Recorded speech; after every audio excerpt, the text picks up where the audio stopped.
It was the early 1940s. The corridors of the New Yorker hotel hold stories of many who come and go, but room 3327 has been silent for 2 whole days. The "Do Not Disturb" sign hasn't moved an inch since it was hung. Inside, the dim light barely touches the corners of the small, sparse room where an old man lived quietly in his final years. This man wasn't just any hotel resident. His name was Nikola Tesla, a genius who once electrified the world with his visions of the future. Alice, the maid who knew Tesla from her daily rounds, felt something was not right that chilly morning. The silence from his room was unusual, unsettling. With a gentle tap first, followed by no response, her keys jingled softly as she turned the lock, pushing the door open with a slow creak. There, in the soft glow of the morning light, lay Tesla lifeless, alone, with no family by his side, just the remnants of a simple meal on a small table, crackers and an empty glass. Around him were scattered breadcrumbs, saved for the pigeons he adored. Those little creatures were perhaps the last to enjoy his company. How had Tesla, the man who dreamt of lighting up the entire world and harnessed the power of Niagara Falls, ended up here? This was the inventor who could make electricity dance at his fingertips, whose ideas were once celebrated around the globe. And yet here he was, found in the humble solitude of room 3327, his life's spark extinguished quietly. Was it his unyielding dedication to his visions that left him isolated, or was it the world that wasn't quite ready for his revolutionary ideas? Stay with us till the end of this video to learn why such a brilliant mind died in such unfortunate circumstances.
Nikola Tesla's life takes his roots in the small village of Smiljan, where he was born into a family of inventors and thinkers. His father, Milutin Tesla, was a well-respected Orthodox priest, and his mother, Juka Mandic, had an incredible knack for creating tools and mechanical appliances despite never having a formal education. It was from her that Nikola inherited his brilliant, inventive mind. Tesla was the fourth among 5 siblings, and his childhood was marked by a tragedy that shaped his sensitive nature. His older brother Dane died in a horse-riding accident when Nikola was just a young boy. This early loss would linger in his heart, driving him to dive deeply into his studies and explorations of the world around him. From his earliest days in the small village of Smiljan, it was clear that Nikola Tesla was no ordinary child. Gifted with an extraordinary intellect, he exhibited abilities that astounded all who observed him. Even as a young boy, Tesla possessed the remarkable capability to memorize entire books and store complex logarithmic tables in his mind. His proficiency in mathematics was such that he could perform advanced calculus entirely in his head, a feat that set him apart in his academic pursuits. But Tesla's genius did not stop at numerical acumen. He was also a polyglot, mastering not one but 8 languages, which allowed him to access a vast range of scientific knowledge and cultural perspectives throughout his life. Now the most striking was Tesla's unique method of invention. He had the uncanny ability to visualize intricate mechanical and electrical concepts fully formed in his mind. These vivid visions enabled him to see his inventions in complete detail before they were ever drawn on paper or built in the physical world. This mental prowess allowed Tesla to conceive and refine complex innovations with an efficiency that few could match. After high school, Tesla returned to Smiljan, where he faced a severe bout of cholera. Bedridden for 9 months, hovering near death, he made a deal with his father. If he survived, he would be allowed to study engineering instead of entering the priesthood. Miraculously recovering, Tesla dodged the military draft by escaping to the mountains, where he immersed himself in nature and books, finding solace and strength in the writings of Mark Twain. His adventures and healing in nature prepared him for the next phase of his life. With a renewed spirit, he enrolled at the Imperial Royal Technical College in Graz on a scholarship where his mind was set on mastering electrical engineering. He quickly distinguished himself as a star student, enthralled by the electric mysteries his professors laid before him. Tesla's fascination wasn't just with what was taught, but with what could be, his mind always racing ahead to the next discovery. However, Tesla's academic journey took an unexpected turn. Amidst his studies, he found himself ensnared by the allure of gambling, which soon spiraled into an addiction. This compulsion overshadowed his studies and led to his withdrawal from the institute without completing his degree. Despite this setback, Tesla's thirst for knowledge remained unquenched. He continued to educate himself, exploring the realms of electricity and mechanics on his own terms. Dropping out did not diminish his drive, rather, it redirected it. Free from the constraints of formal education, Tesla ventured into experiments and theories that would have been out of reach within the walls of a classroom. This unconventional path, carved by a blend of circumstance and choice, was the one that led him to become one of the greatest inventors of his time.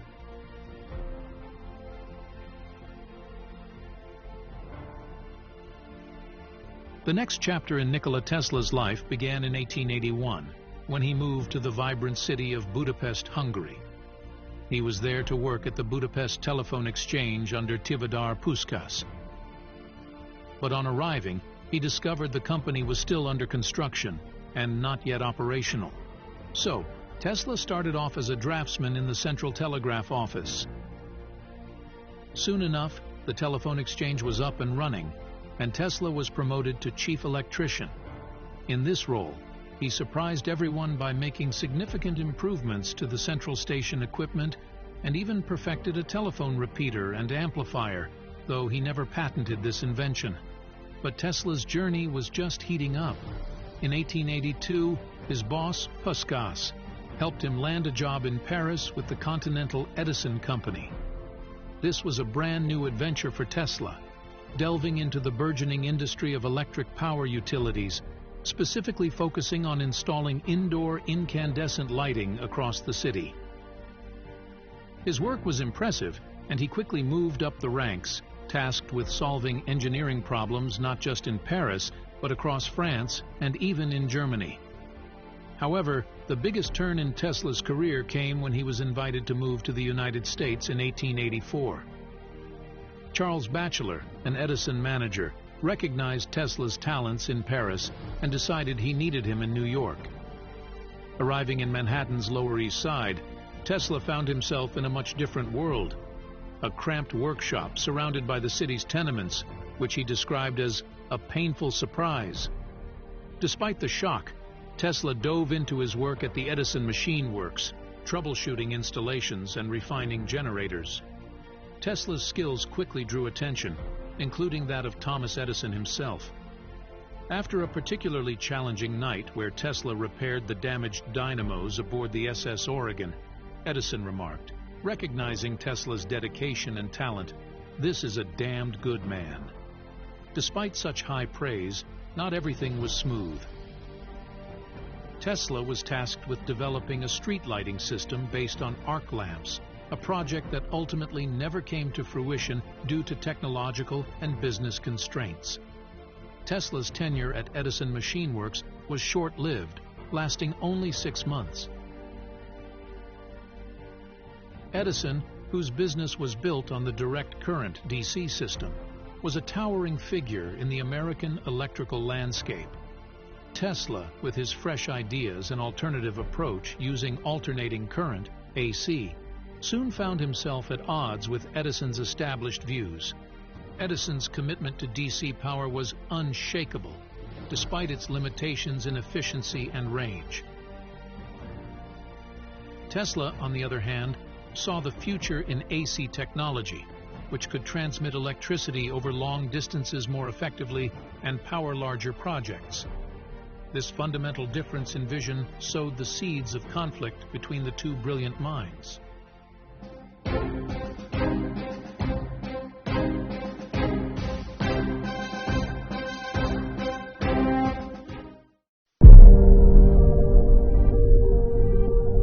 The tension came to a head as Tesla began advocating for AC technology more vocally.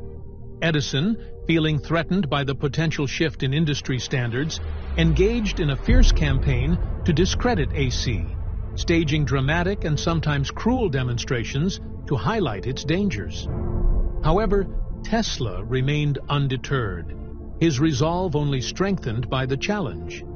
The rivalry reached its zenith at the World's Columbian Exposition in Chicago in 1893.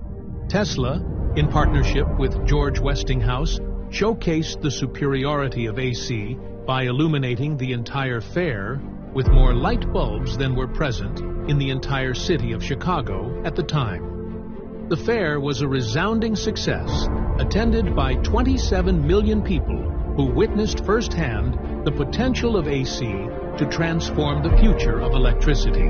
After his stint at Edison, Nikola Tesla didn't slow down. By early 1885, he was deep into patenting an arc lighting system, the very idea he'd toyed with back at Edison's. It was a tough start, but Tesla met a patent attorney who introduced him to two businessmen keen on his ideas. Together, they set up the Tesla Electric Light and Manufacturing Company.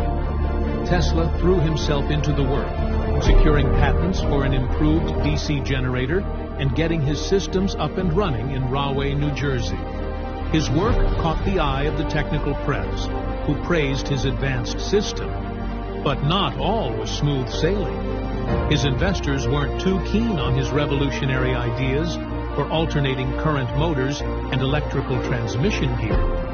They pulled out of the manufacturing side in 1886 to focus solely on running an electric utility, leaving Tesla high and dry without a penny to his name.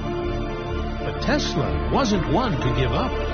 In late 1886, he crossed paths with Alfred S. Brown, a Western Union superintendent, and Charles Peck, a savvy New York attorney. Intrigued by Tesla's vision, they backed him to the hilt, setting him up in a Manhattan lab where he devised an induction motor that ran on alternating current, AC, a game changer in the electric world. This AC system could efficiently transmit electricity over long distances. And by 1887, Tesla had patented this groundbreaking motor. It was a motor that didn't need the constant maintenance of earlier designs, making it revolutionary. Brown and Peck were not just backers, but promoters too. They orchestrated independent testing to confirm the motor's superiority, followed by press releases that caught the attention of many, including the bigwigs at Westinghouse Electric. George Westinghouse, who was then neck-deep in promoting AC systems, saw the potential in Tesla's designs. In 1888, he struck a deal with Tesla, buying the patent rights to his motor for a handsome sum, plus a royalty for each AC horsepower produced. Tesla even joined Westinghouse as a consultant, diving into the creation of an AC system to power Pittsburgh's streetcars. Though there were challenges, including conflicts with other engineers and the technical limitations of the time, Tesla's work laid the foundations for modern electric power systems. It was during this period that Tesla's genius began to be fully realized, setting the stage for his later inventions that would transform the 20th century. This early period of struggle and breakthrough shaped not just Tesla's career, but the very fabric of modern technology. After his groundbreaking work with Westinghouse, Nikola Tesla's ambitions soared even higher. In 1891, a pivotal year for him, he became a naturalized citizen of the United States, marking his formal commitment to the country where he would leave a profound legacy. That same year, he achieved another milestone by patenting the Tesla coil, a device that would come to define his career and change the future of electrical engineering. With his new citizenship and the Tesla coil patent in hand, Tesla was poised for his next big venture, wireless lighting. He had always been fascinated by the potential of transmitting power without wires. Using the high alternating currents generated by his Tesla coil, Tesla experimented relentlessly. He envisioned a world where power would flow through the air, making electricity universally accessible. Tesla's efforts culminated in a series of public demonstrations that dazzled onlookers. At Columbia College in 1891, he lit up Geissler tubes, similar to modern neon tubes, holding them in his hands across a stage, glowing eerily in the dim lecture hall, a testament to the potential of wireless energy. Despite his successes, the road was bumpy. Throughout the 1890s, Tesla's attempts to turn his wireless lighting system into a viable commercial product met with little financial success. Investors were skeptical, and none of his ventures in this area succeeded commercially. But Tesla was undeterred, fueled by the belief that his system could one day send intelligible signals, or perhaps even power, across any distance without wires. Tesla's prominence in the field of electrical engineering continued to grow. From 1892 to 1894, he served as a vice president of the American Institute of Electrical Engineers, an early sign of his rising stature in the scientific community. One of the most striking examples of his intense commitment came during a particularly challenging project. Tesla once worked continuously for 84 hours without any rest. This marathon session wasn't an anomaly, but rather a testament to his relentless pursuit of innovation. During these extended hours of labor, Tesla would be consumed by his experiments, often forgetting meals and ignoring the passage of time altogether. In the midst of his towering achievements, and as his fame began to crest, Nikola Tesla made a personal choice that would define the rest of his life. He decided to remain unmarried, believing that personal relationships might complicate his scientific pursuits. Tesla viewed his commitment to invention as all-consuming, requiring not just the full measure of his mental faculties, but also an emotional dedication that left little room for a family. Tesla often expressed that his inventive process demanded great solitude and was incompatible with the ordinary pleasures and demands of married life. He felt that splitting his energies between a family and his work could dilute his focus and reduce the intensity of his scientific contribution. His single status was not a lament, but a strategic choice aimed at maximizing his creative output. As Nikola Tesla's fame grew, so too did the tales of his more extraordinary experiments, ventures that stretched the limits of imagination and science. Among the more dramatic of Tesla's inventions was the so-called death ray. This weapon, he claimed, could annihilate enemy armies and bring down fleets of airplanes from a significant distance, up to 200 miles. Tesla envisioned this as a tool of war that could enforce peace, a paradoxical idea that captured the imagination of both military leaders and the public. Further pushing the boundaries of what was considered possible, Tesla claimed to have developed a motor powered by cosmic rays that could run for 500 years, and a machine that could photograph thoughts. These ideas contributed to his image as a mad scientist, a label that haunted him as much as it intrigued the world. Despite promising to demonstrate these inventions, Tesla never managed to present tangible proof or functional prototypes to the public or his peers. Another ambitious idea was a device that was capable of catching waves from other planets. This device purportedly allowed Tesla to listen to potential communications from extraterrestrial beings. He himself fueled these speculations by suggesting that he had indeed received signals that were not from Earth. This element of Tesla's work adds an intriguing layer to his legend, painting him as a figure not just at the forefront of electrical innovation, but also as a pioneer on the fringes of the scientifically unknown. It posed questions about the limits of science and the possibilities of the universe that were daring for his time, and continue to ignite imaginations today. Next, in World War II, when the world teetered on the brink of another global conflict, the United States Office of Naval Research believed that Einstein's unified field theory could be harnessed to disrupt radar systems, making objects, ships, and soldiers invisible. The stage was set for one of the most enigmatic episodes in military history, the Philadelphia Experiment, also dubbed the Rainbow Project. On June 12, 1943, amidst the secrecy of a naval base just outside Philadelphia, the experiment commenced.